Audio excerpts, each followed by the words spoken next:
இந்த கேஸ் இப்போ மேல்முறையீடுக்கு போகுது அப்படின்னா யார் வந்து வாதாடுறாங்க அப்படின்னு பாத்தீங்கன்னா, ஒன்றிய அரசாங்கத்தை உச்ச நீதிமன்றத்துல டிஃபெண்ட் பண்ணக்கூடிய அடிஷனல் சாலிசிட்டர் ஜெனரல் திரு துஷார் மேத்தா அவர்கள் வந்து இந்த படத்துக்காக வாதாடுறாரு.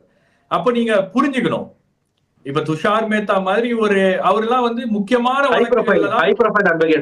அட்வொகேட், முக்கியமான வழக்குகள், அதாவது ஒன்றிய அரசாங்கம் வந்து பெரிய அளவுக்கு கவனம் செலுத்துகின்ற வழக்குகள்ல தான் அவர் வந்து நின்று வாதாடுவாரு. அந்த மாதிரி வழக்காக தற்போது ஜனநாயகன் படம் வழக்கு மாறி இருக்கிறது அப்படின்னும் போது, அப்ப முழுக்க முழுக்க இதுல வந்து அரசியல் காரணங்களுக்காக தான் இது செய்யப்படுகிறது அப்படின்றது ரொம்ப கிளியரா தெரியுது. அப்ப அதுல என்ன விஷயங்கள் வந்து இப்ப ரிலீஜியஸ், அதாவது மத ரீதியாக மனதை புண்படுத்துகின்ற சில விஷயங்கள் இருக்கு.